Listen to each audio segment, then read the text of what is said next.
Hello, hello. Here is Aage again from Broadcast Team Alpha. Let me tell you a story. There is this book and a diary made by people who went on a journey. And it explains about a diplomatic exchange program between people from Earth and another planet. We sent people to their planet. They sent people to our planet.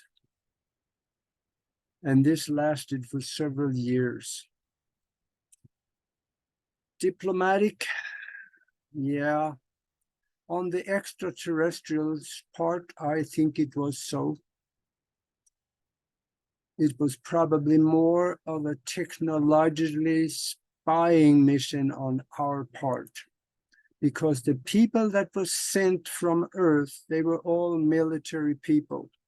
And they were told to find out as much as possible about their technology. I wish there were pictures, but none has been made available. We can understand how deeply this is covered up under secrecy levels, under secrecy levels, under secrecy levels. So I am just glad that we got our hands on the diary from the team commander. And then there's the book. This is a program that President Kennedy helped to put together, or at least he okayed it when it was presented to him. We don't know how much he was involved, but he was involved to a degree. 12 military people were chosen to go to the other planet for a period of 10 years. Because of time differences and the days and time was different on the other planet, they lost track of time. So they ended up staying 13 years. This project had, or still have, 2 different names because different agencies were involved working in the program. The one name was Project Crystal Light, and the other one was Project Serpo. You may want to research that later because you will get an eyeful when you do. And then there is this book. I highly recommend to read it.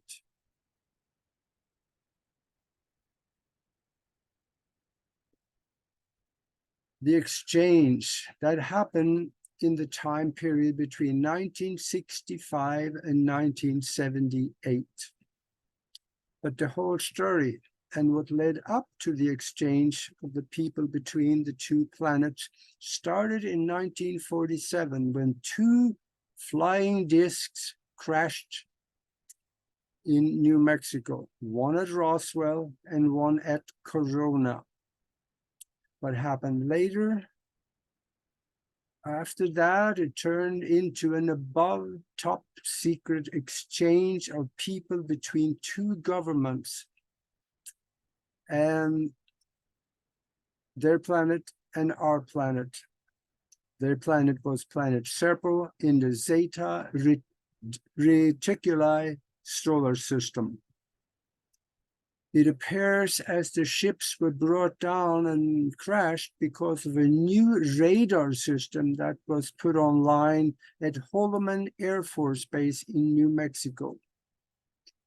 They found out later that the radar interfered with the flight control systems in the flying disc. In those crashes of flying discs, there were several dead extraterrestrials, but also 2 live ones. The live ones were named EBE-1 and EBE-2. The EBE stands for Extraterrestrial Biological Entity. The crashed flying discs and the bodies of the dead EBEs And the live ones, they were taken to Los Alamos laboratory, not far away, where they had big facilities to store the discs and freezing facilities to store the dead bodies. Shortly afterwards, everything was moved to Wright-Patterson's Air Force Base in Ohio for further study and back engineering and whatever they did with it. One of the crash survivors, EBE-1, told them where they were from and that it was a planet they called Serpo in the Zeta Reticuli star system. Zeta Reticuli is a binary star system in the southern constellation of Reticulum, 39 light years from Earth. To reach the destination, they had to travel for 10 months, 240 trillion miles. That's trillions with a T. And that is about 400 trillion kilometers of distance between here and interstellar space to there. I ran the numbers, and it is about 41 times the speed of light. The people from Serpo, they told our people that they traveled through tunnels in space. And I have no other explanation. That must be what we call wormholes. The planet Serpo is a binary or a double star solar system that are they're big enough to be seen by the naked eye on a really dark night. Both stars are similar to our sun. One is a little more, it's a smaller, but they shine about the same way. EBE-1 was most cooperative and helpful to the military and people interacting with them. EBE-2 was hurt in the crash and took ill and died after a while. EBE-1 helped create a communication device so he could contact his planet. The communication device worked so the military here also were able to speak with the planet, the people on the planet Serpo. These people were called the Ebens. The Ebens also had a translation device, so they were able to communicate with their human captors after the crash. EBE-1 told the captors that Earth was an interesting place, and they have been coming here for thousands of years observing us. Now, that's interesting. There's a written record, a diary made by for the thoughts and happenings and leading up to the exchange and during the exchange of people between our two worlds, 24 trillion miles away.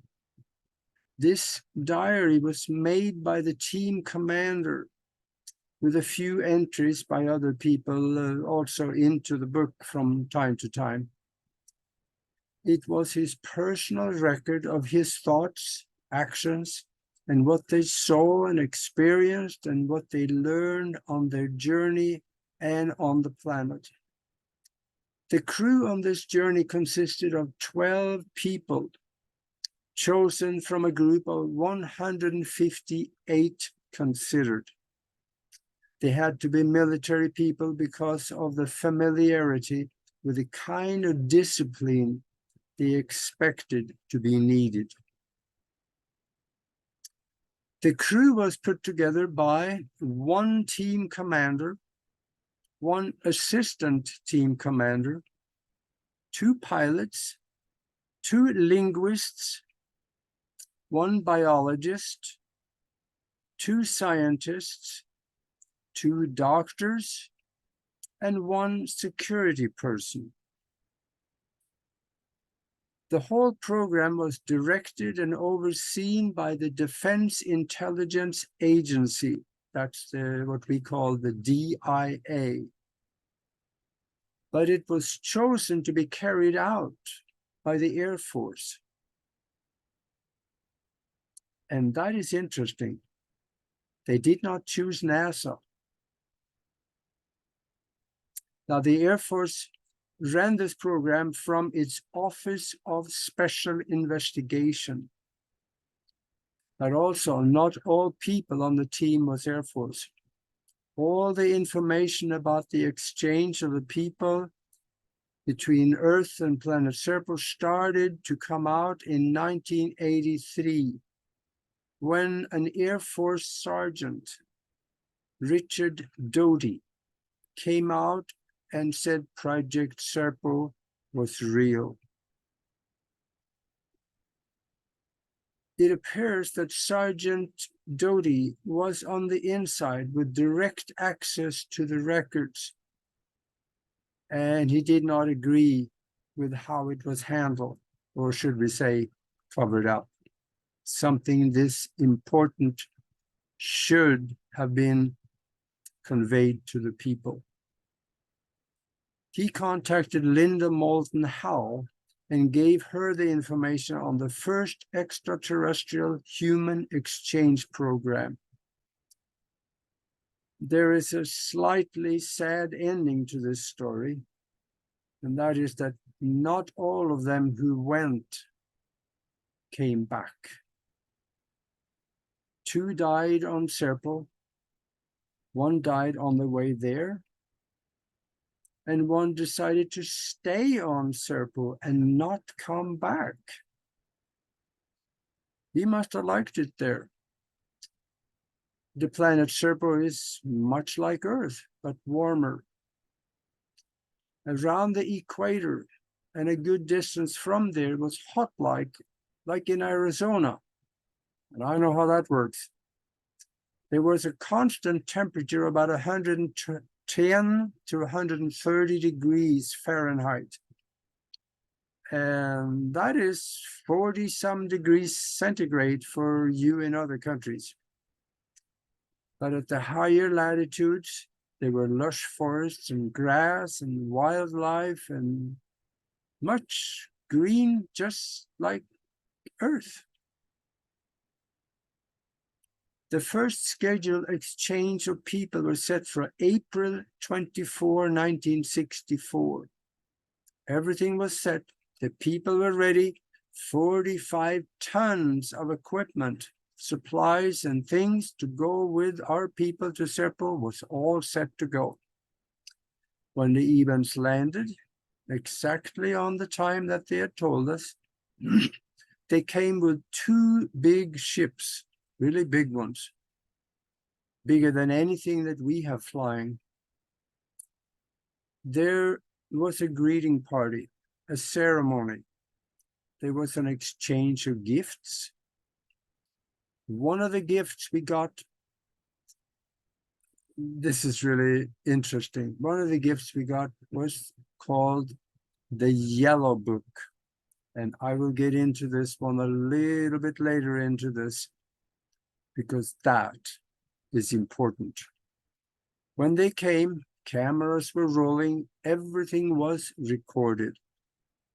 According to the records from the team commander, there were people from Bolling Air Force Base in Washington, D.C. They were there to film everything and record everything that happened. On our side, there was a party of 16 senior government military people, all with above top secret clearances, of course. We were given a translator device, and they had one, the Ebens had one, so we could communicate with them. The language of the Ebens were really difficult to learn. It was a high-pitched and loud voice, sounding almost like an argument when you were talking with them. When the Ebens landed, they told us they were only here this time to pick up their dead compadres from the crashes at Roswell and Corona. They wanted to reschedule for another meeting to bring our people to Serpo a year later. They already had set the date for that meeting and the pickup of our people. This created a problem for us. We had 12 people ready to go and tons of equipment and supplies waiting to go. So the next landing was set for July 16, 1965. And on July 16, 1965, they came again, just as they said. But this time, our people selected a more private and out-of-the-way meeting place, the Nevada test site. We can understand why, because you cannot even get onto that site without having a security clearance. And this postponement for a year was really well used. It allowed our people to learn the Iban language better and also to study the Yellow Book. The Yellow Book was not actually a book.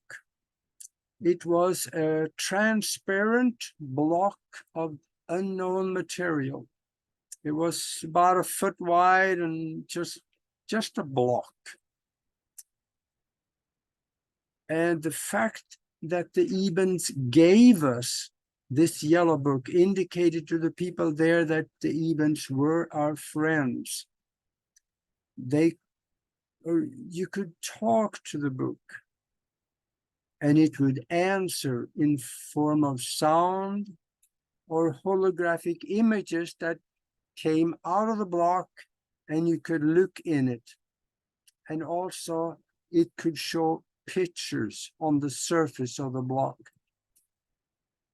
It gave us a lot more information about the Iban's planet, their solar system, this galaxy, the universe, other extraterrestrial races out there, and civilizations, and also had a lot of information on our lost history.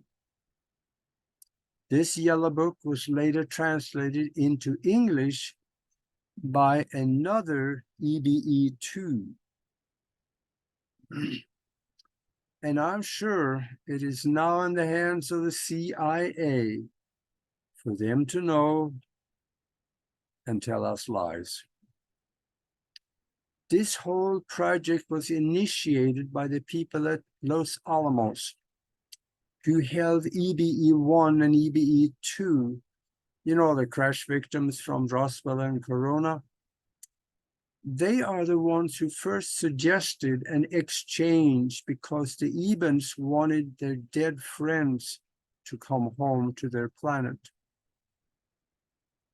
The case was taken upstairs all the way to the president's office. That was President Kennedy. And he liked it. But in 1964 and 65, President Kennedy had already been assassinated. So the approval was now in the hands of President Lyndon Johnson. He could have nixed it, but he didn't. He went along with it. And he approved the program, but he actually never thought it would happen before they came the first time. Now, let me get back to the exchange again. On July 16, 1965, the actual exchange started. Now we had 90,500 pounds of equipment and supplies to load this time. And it is understood that it was loaded onto a platform in the lower level bay of the ship by our military personnel. The craft they came in was called a shuttlecraft. It had 3 levels to it. The bottom level was a cargo center. The center level was for us to stay, and the top level was for the crew. This was a very short meeting. It lasted about 4 hours. Get loaded, get on board, and go. That was the agenda. As our people were told the ship were lifting off, to sit and not move around. Our crew were told to sit in a room where there were only benches, nothing to hold on to, no security straps or seat belts or anything like that. When they lifted off from the Nevada test site, there were no G-forces, no movement inside at all, just regular gravity. But as they started off, they quickly started to get to feel dizzy. Our people were told that they were going to meet up with a mothership for the journey to Serpo. And they could not see anything outside. They did not know where they went to meet the mothership. It took about 6 hours to meet with the mothership. They flew the shuttlecraft into a big bay on the mothership and parked it. The 90,500 pounds of cargo were unloaded in just a few minutes and put away. The bay of the mothership was huge. There were about 100-foot ceiling. That's about 30 meters for you guys in Europe and Australia. And there were no weightlessness. And the gravity again felt like just on Earth. When the mothership started moving, they felt some disorientation, slow memory and slow thinking, little upset stomach, and they had a hard time to focus. Our people had our own food that they usually ate. But when they ate the food that was given to them by the Ebens, they felt better. During the time en route to Serpo, while in the time tunnel, they called it, they felt dizzy and sick almost most of the time. One time, about halfway to Serpo, they dropped out of the time tunnel, or should we call it out of warp in the language of Star Trek. And when they dropped out of the time tunnel, they felt fine again. One time they were taken to a room with many Ebens sitting there at control panels, monitoring and working. One Eben was sitting way above, high above the others. And our people thought that was probably the captain. To give you an idea of the size of the ship, it took them about 15 to 20 minutes to walk down a corridor and up an elevator to get there from where they were normally kept to this control room. During the flight, about halfway to their destination, one of the crew of our people died. That was one of the 2 pilots that were sent. And of course, the body was stored for later to do something with it. After 10 months, they were told to prepare for landing. All their equipment were prepared and a huge door opened up and they went down a ramp to a greeting party. A large number of Ebens were there greeting them. There was one of them who was taller than all the rest of them. He came up to our crew and to welcome them onto their planet. All of this was translated by the Eben translator. What surprised our crew the most was that they could see two suns in the sky at the same time, one more bright than the other, and it was very hot. Their planet does not ever get dark like Earth does. All the Ebens were dressed in almost the same kind of clothing, brownish gray. There were also people in blue uniforms, and those were the military. The military also served as the police, and they were everywhere. They walk in twos and are keeping everybody in line to their directives. The village was a bunch of small and some a little bigger, adobe looking like round huts. That was people's homes. In the middle of the village, there was about 300 to 400 foot tall tower.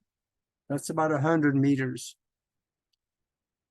With something that looked like a mirror at the top of it. It also finally dawned on our people that almost all Ebens, they looked just about the same, very little difference. And the dress code was also almost the same. But they also had a very advanced technological society. But it seemed like that technological society was not accessible to everybody. The people there, they had a work schedule, but they didn't really work all that much. The family unit seemed to be very strong, and our people were never invited into their private homes. Females, they wore, for the most, a shawl on their head. Their society is very regimented and controlled. That over a period of time, our people discovered the IQ level of the average Eben to be somewhere about 150 to 160 on the scale that we are using to determine IQs. So they were brilliant people, but they were not really seeming that they were able to go and do what they wanted to do because they were designated to do certain things. But even though the high IQ, there was still very little ingenuity among the average Eben. Among people who are selected to get the right education and be engineers and such, they were great ingenuity. I think I know why the general populace just seemed to be just hanging out, just existing. It may have something to do with the fact that everybody just work for the common good. They do not use money in exchange for value. They may do exchanges in a form of barter, and but it was not encouraged. Everybody is wearing a small box on their belt that monitors everything they do. There's very little, if any, recognition and reward for individual accomplishment. Their society is run by a totally communistic principle. Everything of their basic needs are supplied to them, and the governors decide what they need. We have seen how that works. Old Russia, not the new one, that's totally different. And then we have Cuba. North Korea. That is why communistic countries are lagging behind here too, until they implement free enterprise and reward for individual accomplishment. Technically, Serpo is a soft police state. They have no government as we know it. There's a council of governors, and they set the laws and control everything. During their time on Serpo, 2 of the team members died. One died from an accident and the other one from illness. It was surprising to our team to find that there were a form of religion among the Ebens. They believed in the supreme being that controlled everything. And all Ebens were required to attend a formal church service every day. When the Ebens died, they were arranged a wake, and that could last for several days, kind of like what the Vikings did. They got together and had a feast, long tables of food. Everyone came and ate and danced and played games and celebrated the life of the person who died. The Ebens had a form of free energy that tapped into the subatomic vacuum of space and drained energy from that. Each house had a small box that gave them this energy for electricity, for cooking, for whatever else they needed electricity or energy for.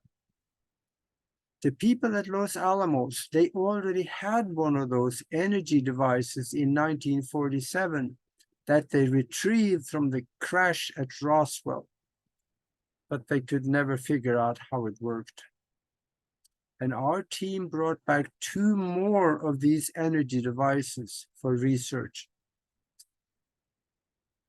For the last half of the stay on Serpo, our team moved on to the northern part of the planet where there were more tempered and comfortable climate. It also looked more like Earth. When the time came to return to Earth, one of the crew, our crew, decided not to go home to Earth. He had fallen in love with the planet, the people, their nature, and he wanted to stay. This is why there were only 8 people returning to Earth after 13 years away. It took another 10 months to come home, and after they came home, they were debriefed for several months, and a 4,000-page report was created. Much of the information that has come out about the program comes from this report. Now, the people that came back also found out after they came back home that they were sheep dipped. Now, that term, that means that all identity and prior accomplishments were taken away from them. They were made non-persons. They were basically imprisoned on a military base and would not be allowed to talk to anyone outside of the project. There is much more to say about the Ebens, their society, their technology, free energy, and what happens to a society if it grows faster technologically than the compassion for freedom and life allows. It will turn into a police state. We can all testify to that. Just look around you. That is why I highly recommend to read this book, Secret Journey to Planet Serpo, a true story of interplanetary travel. You're gonna love it. It will give you an understanding of the depth of the cover-up of the UFO issue, the lying, the murder of people who speaks out, that your government do. I hope you enjoy this story, but you will not know the whole story before you read the book. So if you like what you heard, please subscribe. There's more good stuff to come. And keep watching our shows on Broadcast Team Alpha, because we will be there for you. See you in the next video.